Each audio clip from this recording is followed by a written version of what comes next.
Assalamualaikum warahmatullahi wabarakatuh. Alhamdulillahi rabbil alamin, wal aqibatu lil muttaqin, wala udwana illa 'alal zalimin. Allahumma salli wa sallim ala nabiyyina Muhammadin wa ala alihi wa ashabihi wa man tabi'ahum bi ihsanin ila yaumiddin, waj'alna ma'ahum bi rahmatika ya arhamar rahimin. Allahumma 'allimna ma yanfa'una wanfa'na bima 'allamtana wa zidna 'ilma. Allahumma inna nas'aluka 'ilman nafi'a wa rizqan thayyiba wa 'amalan mutaqabbala. Thumma amma ba'd. Ma'asyiral muslimin, jamaah salat maghrib yang dimuliakan oleh Allah Subhanahu wa taala. Di malam yang berbahagia ini dan di bulan yang diagungkan oleh Allah Subhanahu wa taala ini, marilah kita meningkatkan iman dan takwa kita kepada Allah Subhanahu wa taala dan bersyukur atas nikmat-nikmat yang Allah Subhanahu wa taala berikan kepada kita semua.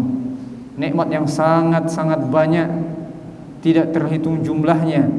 Saking banyaknya nikmat Allah Subhanahu wa taala, Allah mengatakan wa in ta'uddu ni'matallah.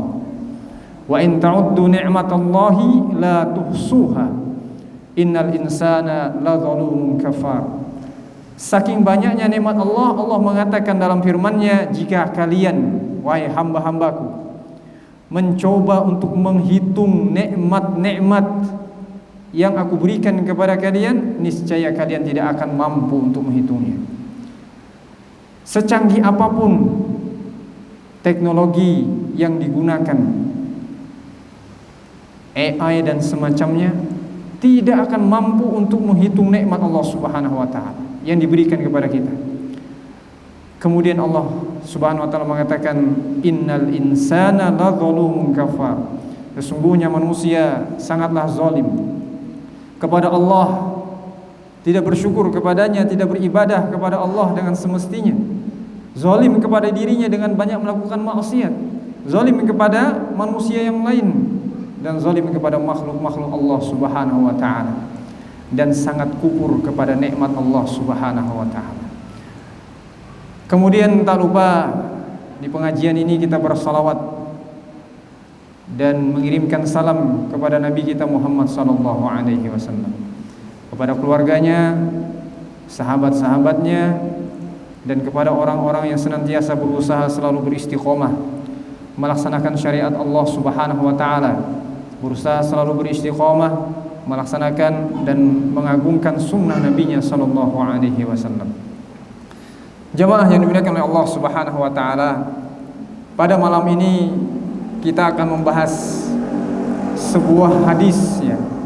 Sebuah hadis, salah satu ilmu wasiat dari Nabi kita Muhammad sallallahu alaihi wasallam. Sebuah hadis yang agung. Hadis ini berkaitan dengan makanan kita, berkaitan dengan pekerjaan kita, harta kita, uang kita, keluarga kita, dan juga berkaitan dengan hati kita semua. Kalau hadis ini kita amalkan dalam kehidupan kita sehari-hari, maka hidup kita akan tenang, dan insya Allah keluarga kita akan berkah, akan menjadi keluarga yang sakinah mawahdah dengan kita melaksanakan dan mempraktikkan hadis ini dalam kehidupan kita sehari-hari. Hadis ini diriwayatkan dari sahabat yang mulia, an Abi Abdullah Nu'man bin Bashir.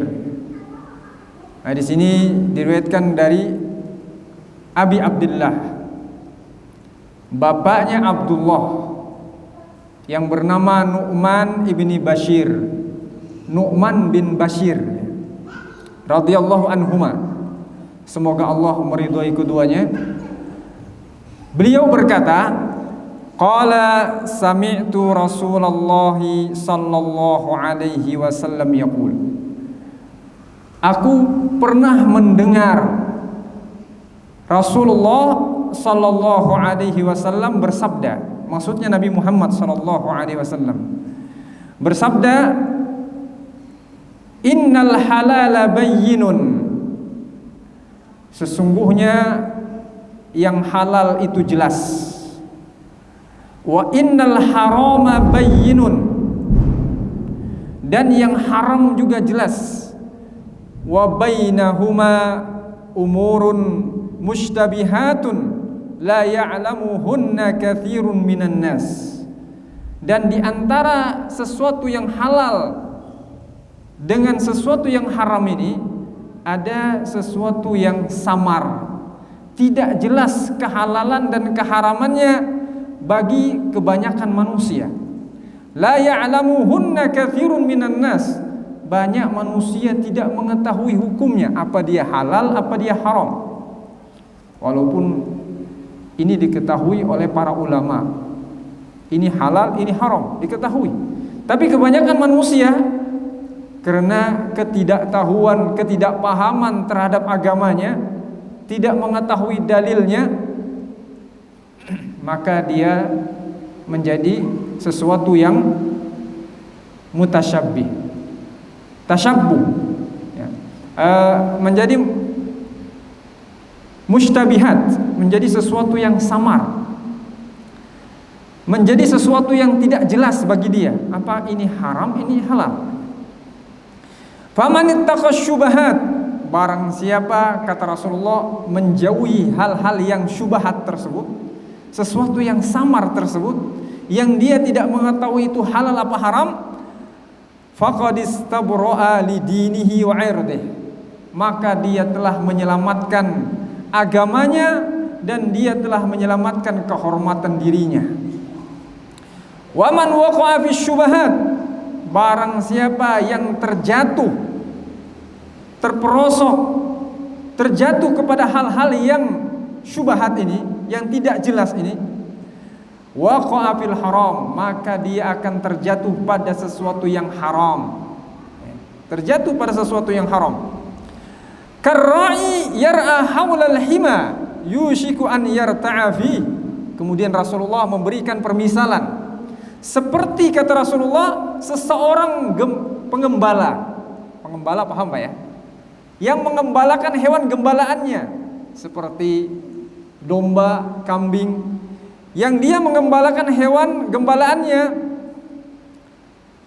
di tempat yang berdekatan dengan sesuatu tempat yang diharamkan atau yang dilarang. Ini tempat batasannya tidak boleh dia melewati tempat tersebut, atau dia tidak boleh masuk ke tempat tersebut, karena tempat ini memang tempat yang dilarang untuk mengembalakan hewan gembalaan. Yushaku an yarta'a fi, maka orang yang mengembala di tempat yang seperti itu, berdekatan dengan tempat yang dilarang, dia akan mudah untuk masuk dan terjerumus ke tempat yang dilarang tersebut. Karena susah ya, kambing dia tidak sulit untuk dikendalikan, walaupun memang bisa dikendalikan, tapi sangat mudah, tidak terasa dia bisa masuk ke tempat yang dilarang tersebut. Ala wa inna likulli malikin hima, dan ketahuilah kata Rasulullah, sesungguhnya setiap raja itu mempunyai tempat atau mempunyai wilayah yang dilarang orang masuk kepadanya, kepada tempat tersebut.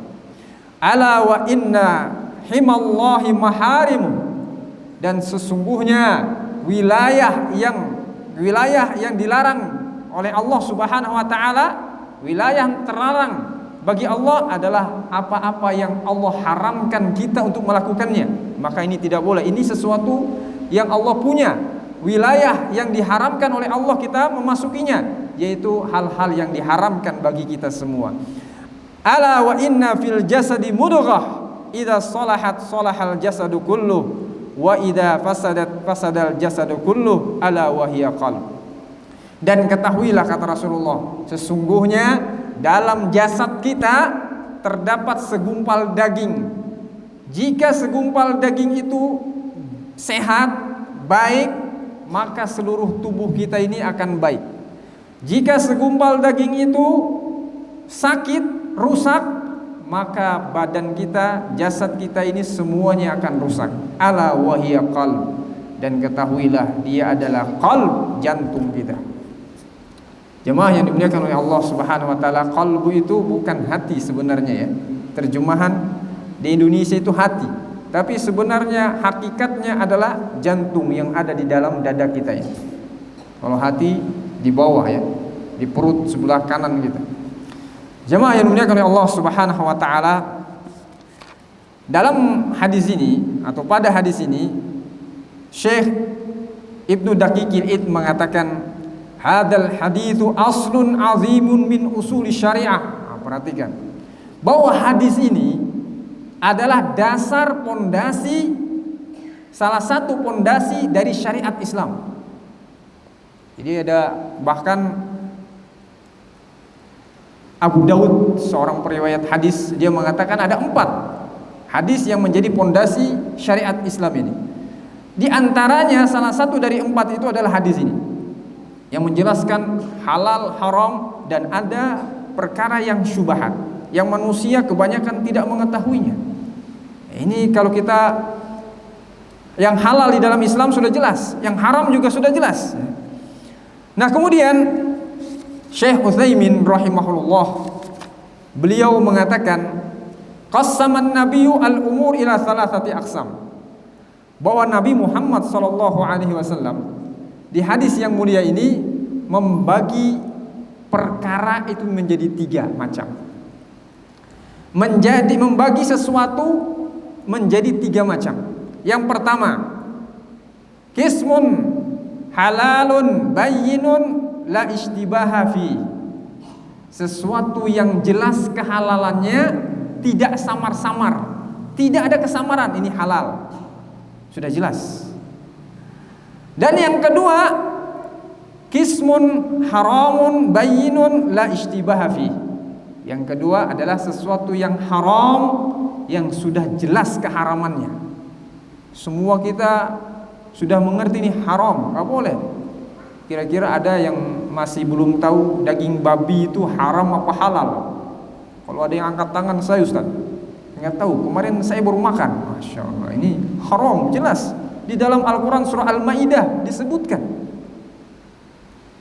diharamkan atas kalian hurrima alaikumul maitatu wadamu walahmal khinzir, diharamkan bagi kalian bangkai, nggak boleh. Ada yang mati kemudian kita makan, ya, ayam mati kemudian tanpa disembelih kemudian kita masak makan, haram, bangkai. Darah yang mengucur keluar dari hewan sembelih, biasanya ada yang melakukan seperti ini, menyembelih ayam atau apa saja yang disembelih, kemudian darah yang keluar itu ditampung sampai mengental kemudian dimasak. Kalau seolah-olah seperti hati, ya, betul nggak? Betul, seperti hati. Ini haram, nggak boleh. Kalau sampai ada yang masih belum tahu dari seorang muslim, wah ini harus bertanya, ini halal apa haram ya? Haram, tidak boleh. Dan saya pernah ditawarin seperti itu, saya makan, saya nggak tahu, saya kira hati, saya makan. Ya Allah, itu darah, nggak boleh. Dan diharamkan bagi kalian, kata Allah di dalam Al-Quran, daging babi, jelas dalilnya hurrima alaikum, diharamkan atas kalian, sudah jelas. Nah, ini tidak ada yang samar-samar. Oh, ini ikhtilaf ulama, perbedaan ulama, nggak ada itu perbedaan ulama. Ada yang mengatakan daging babi halal, ulamanya, wah bahaya. Tidak ada, ya, karena jelas dalilnya dalam Al-Quran. Kemudian yang ketiga, kata Syekh Utsaimin, sebelumnya, wahadhani wadihani ammal halalu fahalalun wala ya'thamul insanu bih. Maka kedua hal ini sangat jelas, tidak ada yang samar-samar. Adapun sesuatu yang halal, maka jelas halal, maka tidak berdosa seseorang untuk memakannya, tidak berdosa seseorang untuk menggunakannya, ya kan? Wa ammal haramu fa haramun wa ya'thamul insanu bih. Adapun sesuatu yang haram, jelas haram, yang ketika seseorang menggunakannya, memakainya, memakannya, maka dia akan berdosa. Jelas sudah di sini.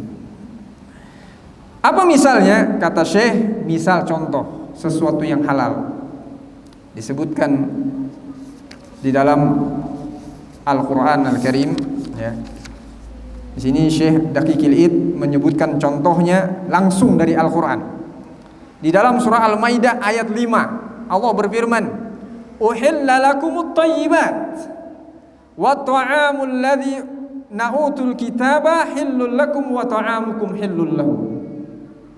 Apa kata Allah? Dihalalkan bagi kalian semua yang baik-baik. Masya Allah. Ustaz, apa hukumnya air susu?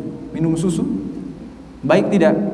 Kata tabib, kata dokter, menyehatkan tulang, gitu kan? Kemudian apa lagi nih? Sehat.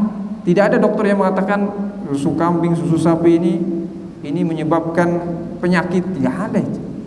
Kopi, teh dan lain sebagainya, roti, semuanya baik. Maka kata Allah, uhilla lakumut thayyibat, dihalalkan bagi kalian semua yang baik-baik. Secara umum Allah menyebutkan. Dan dihalalkan bagi kalian makanan yang dimiliki orang-orang ahlul kitab, orang Nasrani, orang Yahudi. Tetangga kita ada orang Nasrani, dia memberikan kita makan, misalnya ayam dimasak, diberikan kepada kita, halal apa tidak? Halal. Roti halal. Makanan apa saja tetangga kita. Sebaliknya kita pun memberikan makanan kepada mereka, halal. Allah bersaksi atas itu. Allah bersaksi atas itu. Maka kalau kita melihat di dalam Al-Quran ataupun hadis, kira-kira yang halal dan haram itu di dalam Islam banyakan halal apa haram?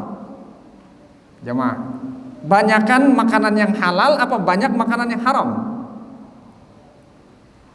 Yang haram. Yang halal. Yang halal. Yang banyak yang halal bukan yang haram. Susah kita jalan ke sana beli. Makanya tanya nih, halal haram Pak? Susah ya. Banyak yang halal. Makanya yang halal itu disebutkan secara umum. Makanlah yang baik-baik, dihalalkan bagi kalian yang baik-baik. Maka para ulama mengatakan makanan atau yang halal itu, hukum semua sesuatu itu mubah, boleh dimakan.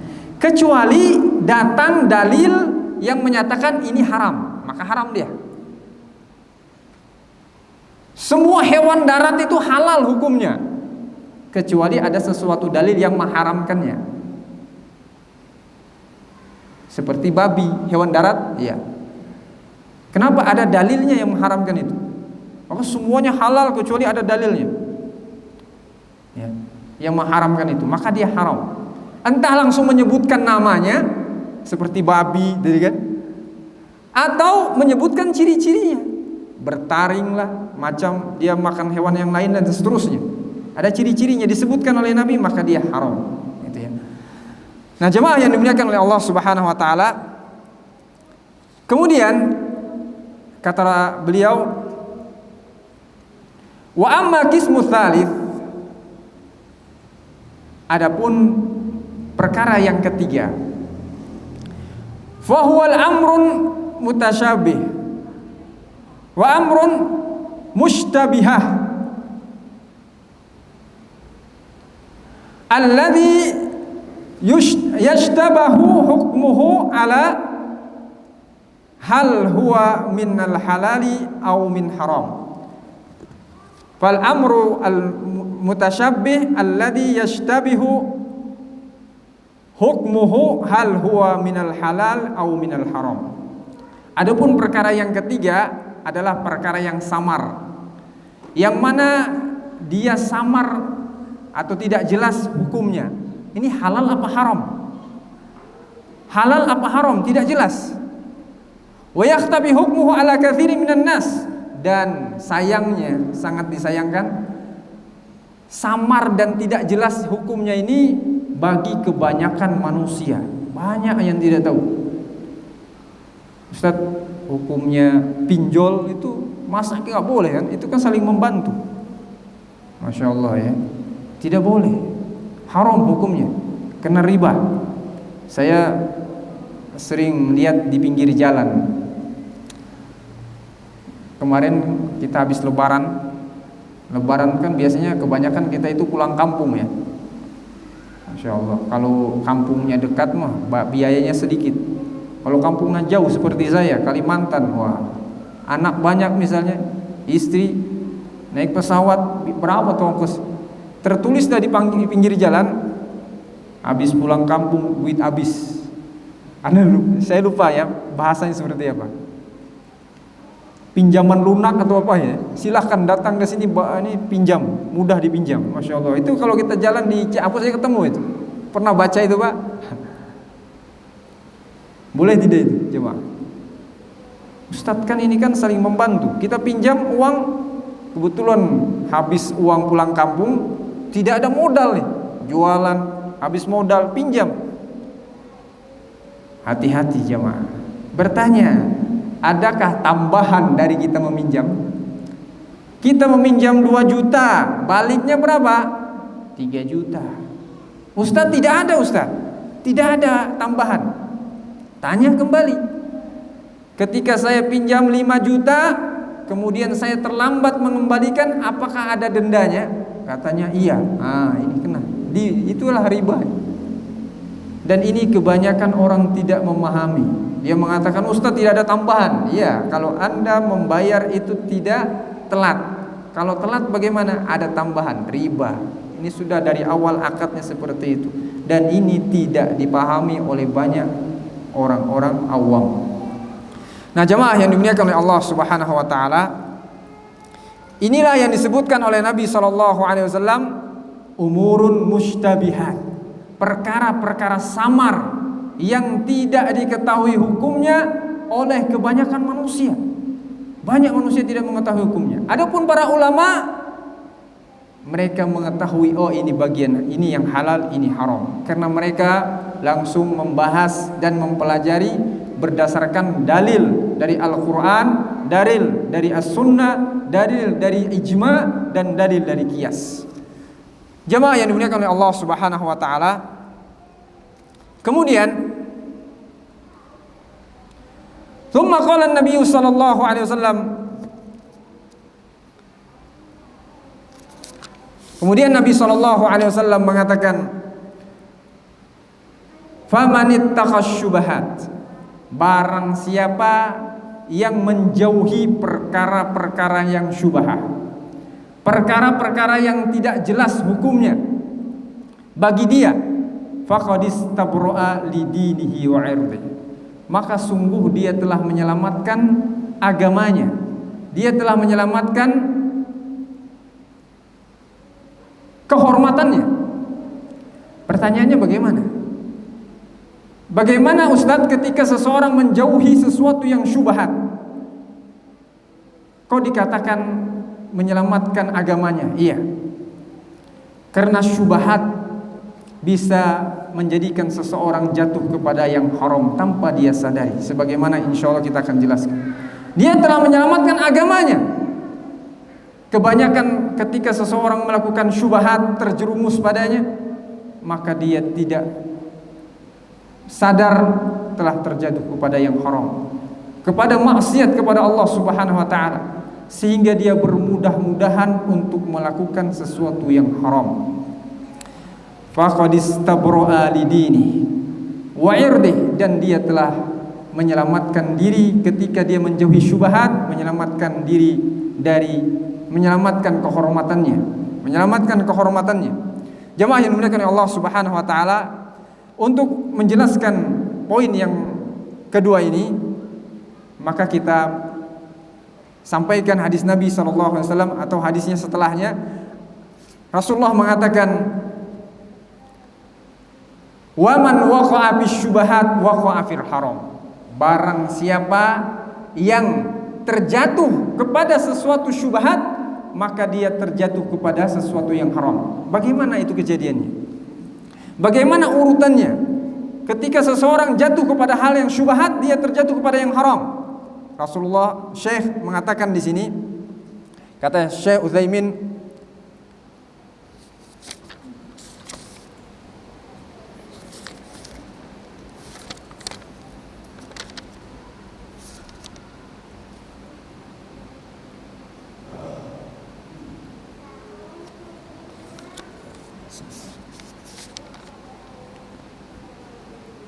Syekh Daqiqil Ilm mengatakan, wa man waqa'a fi syubhat waqa'a fil haram, barang siapa yang jatuh kepada hal syubhat, dia akan terjatuh kepada yang haram.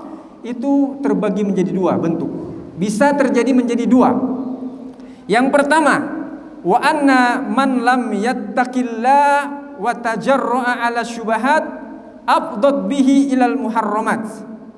Barang siapa yang tidak bertakwa kepada Allah Subhanahu wa taala dan mencoba memberanikan diri untuk melakukan yang syubhat, melakukan hal-hal yang samar-samar tadi, maka hal yang samar-samar itu akan menyeret dia untuk melakukan yang haram.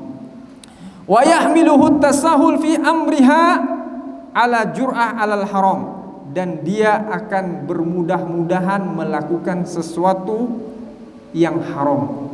Jadi sesuatu yang syubhat itu akan mudah menyeret dia untuk melakukan yang haram, dan sesuatu menyeret dia untuk melakukan bermudah-mudahan melakukan yang haram. Faqala ba'duhum as-saghira tajurru al-kabirah. Maka sebagian ulama mengatakan dosa kecil akan menggeret seseorang untuk melakukan dosa besar. Wal kabirah tajurru al-kufr, dan dosa besar akan menyeret seseorang untuk melakukan kekufuran, kekafiran. Makanya Allah Subhanahu wa taala di dalam Al-Qur'an Al-Karim berfirman, wala taqrabuz zina. Janganlah kalian mendekati perzinahan. Allah tidak mengatakan wala tazni, janganlah kalian berzina, tidak. Akan tetapi Allah mengatakan wala taqrabuz zina, janganlah kalian mendekati perzinahan. Kenapa? Karena mendekati perzinahan berkhalwat, ya, kita berdua-duaan dengan seorang laki-laki, berdua-duaan dengan perempuan, atau SMS WA dengan perempuan yang bukan mahramnya, ini bisa menyeret seseorang kepada hal yang lebih besar, yaitu perzinahan. Allah tidak mengatakan jangan berzina, Allah mengatakan jangan dekati zina. Dengan sesuatu yang mendekatkan seseorang kepada perzinahan akan menyeret dia untuk berzina. Makanya Syekh mengatakan seseorang yang tidak bertakwa kepada Allah, dia akan mencoba melakukan hal-hal yang samar, dan hal-hal yang samar tersebut tidak jelas hukumnya, apa dia halal atau haram, akan membuat dia bermudah-mudahan untuk terjerumus kepada yang haram. Yang haram, bermudah-mudahan, akhirnya dia menggampang-gampangkan, ya. Menggampang-gampangkan. Kita nasihati sudah tidak mempan lagi.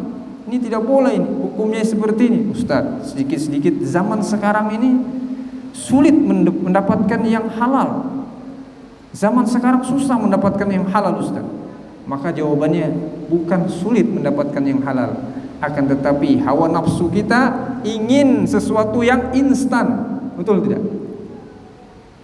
Menikah, jemaah, mendapatkan seseorang wanita atau wanita mendapatkan seorang laki-laki yang halal, bisa tidak? Bisa. Dengan menikah. Dengan menikah, datang ke orang tuanya, lamaran, kemudian datang ke KUA, akad nikah, selesai.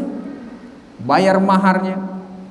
Tapi tidak, banyak orang yang instan. Ingin apa? Yang instan. Ustaz, kalau seperti itu saya harus mengeluarkan dana maharnya, belum lagi walimahnya, undangannya, Masya Allah, banyak sekali.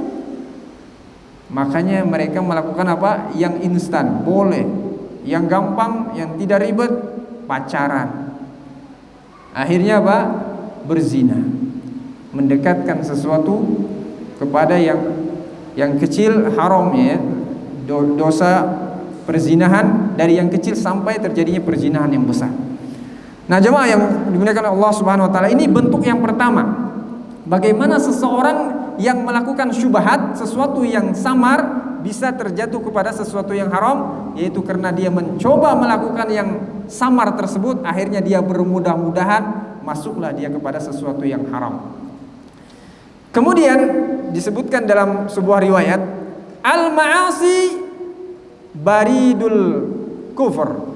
Maksiat itu adalah pintu saluran untuk menjadi pintu kepada kekafiran. Maksiat pintu menuju kekafiran. Semakin banyak seseorang melakukan maksiat kedurhakaan kepada Allah, semakin mudah dia melakukan atau terjerumus kepada kekufuran. Kemudian bentuk yang kedua, bagaimana seseorang terjerumus kepada kekufuran? Annaman kathara min mawaqi'ihi asy-syubahat azlama 'alaihi qalbuhu li fuqdanin nurul ilm wa nuril wara' fayaqa'u fil haram wa huwa la yash'ur bih. Yaitu barang siapa yang banyak terjatuh kepada hal-hal yang syubhat, maka dia menyebabkan gelapnya hatinya. Banyak terjatuh kepada hal-hal yang syubhat, yang samar, itu menyebabkan hati kita menjadi gelap. Tidak ada cahaya, hilangnya cahaya ilmu dan hilangnya cahaya al-wara'. Wara' itu adalah cahaya yang kita berhati-hati terjerumus kepada sesuatu yang haram. Fayaqa'u fil haram, maka hilangnya cahaya ilmu, hilangnya cahaya al-wara' menyebabkan dia terjerumus kepada sesuatu yang haram sedangkan dia tidak mengetahuinya.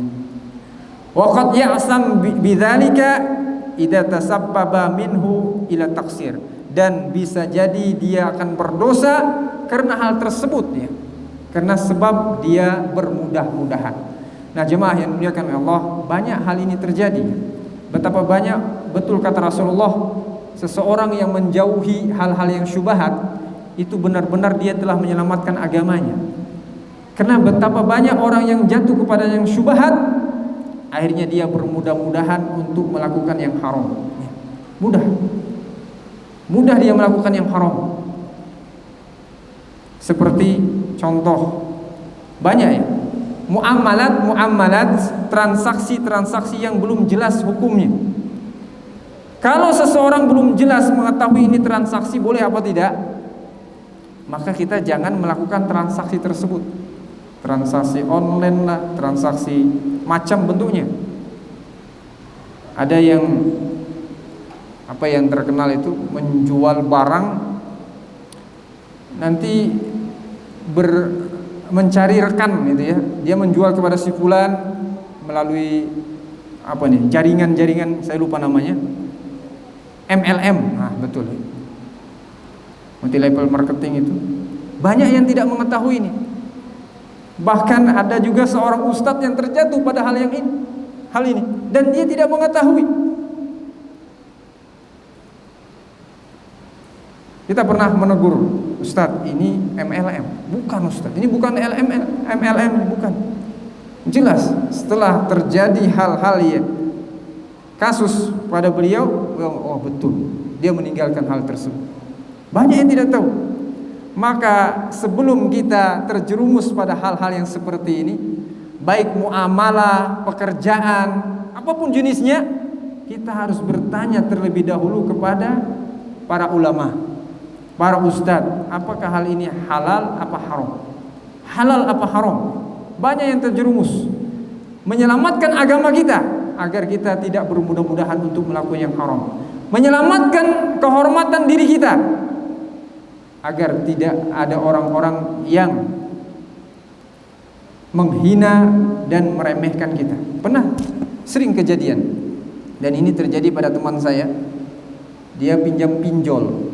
Insyaallah. Biasanya orang yang pinjam pinjol ini ada beberapa kemungkinan. Entah gaya hidup,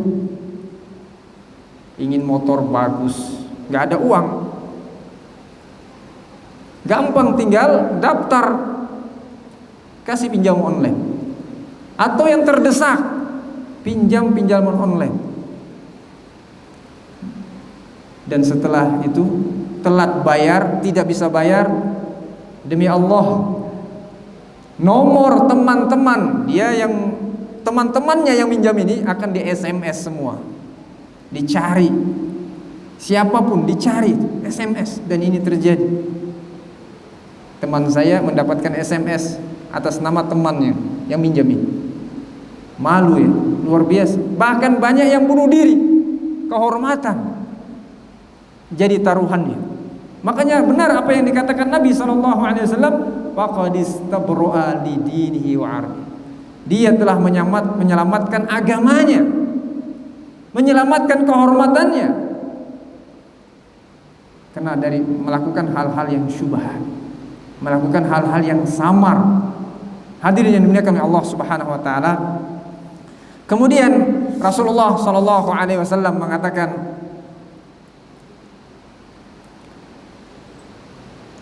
karra'i, Rasulullah mengumpamakan, karra'i yar'a haulal hima.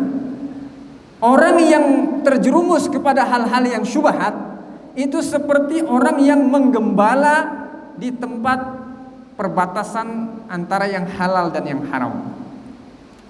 Yushiku an yarta'a fih, ditakutkan dia akan masuk kepada daerah yang haram, yang tidak boleh dia masuki tersebut. Iya, saya pernah sering melihat orang yang mengembalakan kambing. Wah, ini banyak ya, tidak sedikit.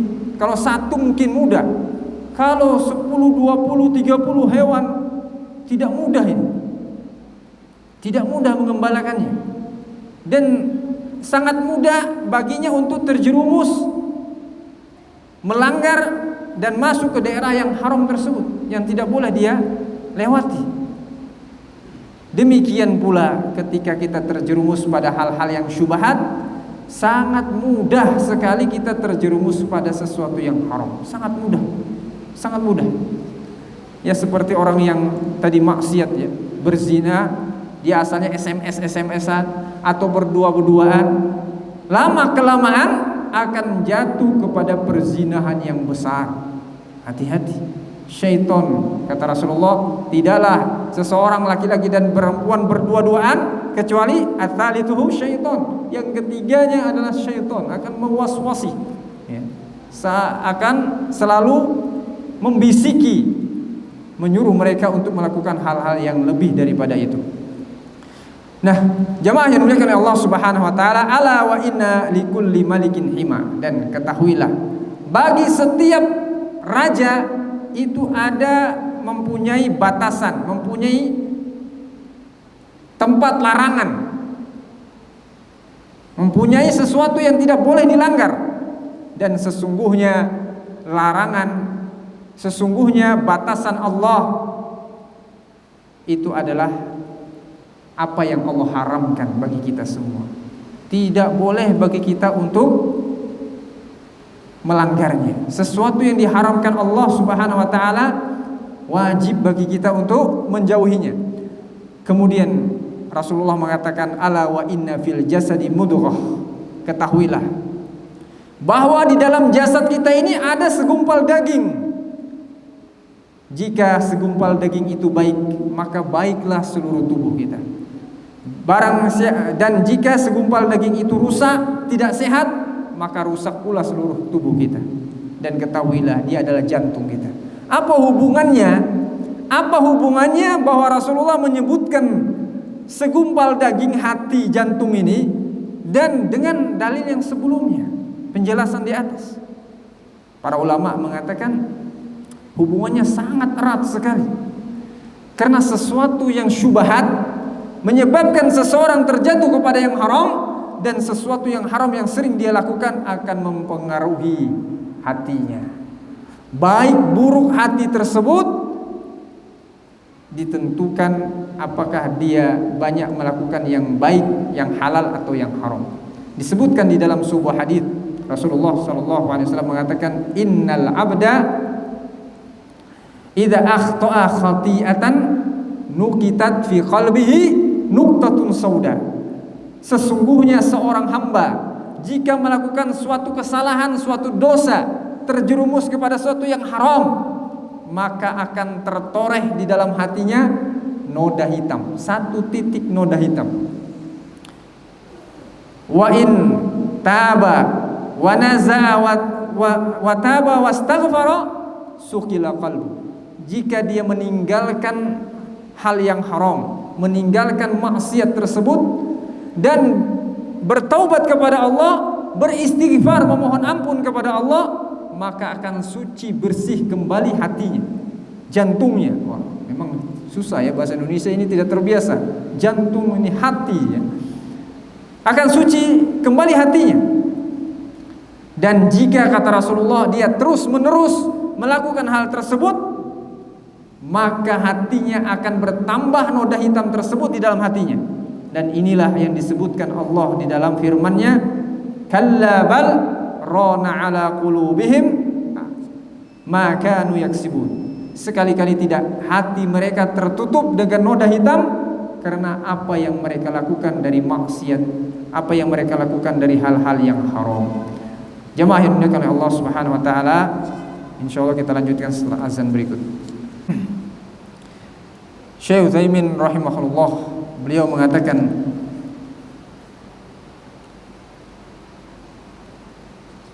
anna fasadadz zahir, bahwa rusaknya badan secara zahir yang nampak kita lihat ini, kerusakan badan kita disebabkan misalnya kita tato lah, gitu kan, rusak badan kita. Laki-laki dipasang macamnya apalah, gitu kan, pakai anting-anting dalam lidahnya lah, gitu kan, atau di telinganya rusak, ditato semua badannya. Kata Syekh, anna fasadadz zahir dalilun ala fasadil batin, bahwa rusaknya zahir seseorang itu menunjukkan rusaknya batinnya, tidak sehatnya qalbunya. Betul tidak? Kemungkinan orang sehat hatinya itu akan mentato menyakiti badannya. Nggak mungkin. Dan itu haram di dalam Islam, dilaknat oleh Allah Subhanahu wa taala. Mentato badan itu dilaknat oleh Allah Subhanahu wa taala. Merusak badannya, menzalimi dirinya.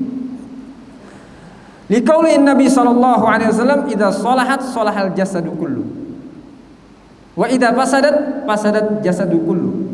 Karena dalilnya Nabi mengatakan, jika hatinya bersih, hatinya sehat, maka jasadnya akan sehat. Apa ini, jantungnya sehat, maka jasadnya sehat.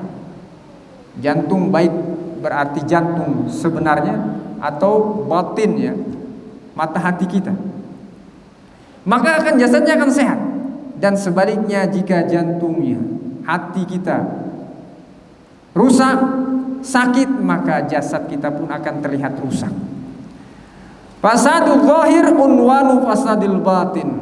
Rusaknya zahir seseorang menunjukkan rusaknya batin seseorang. Maka kalau kita ingin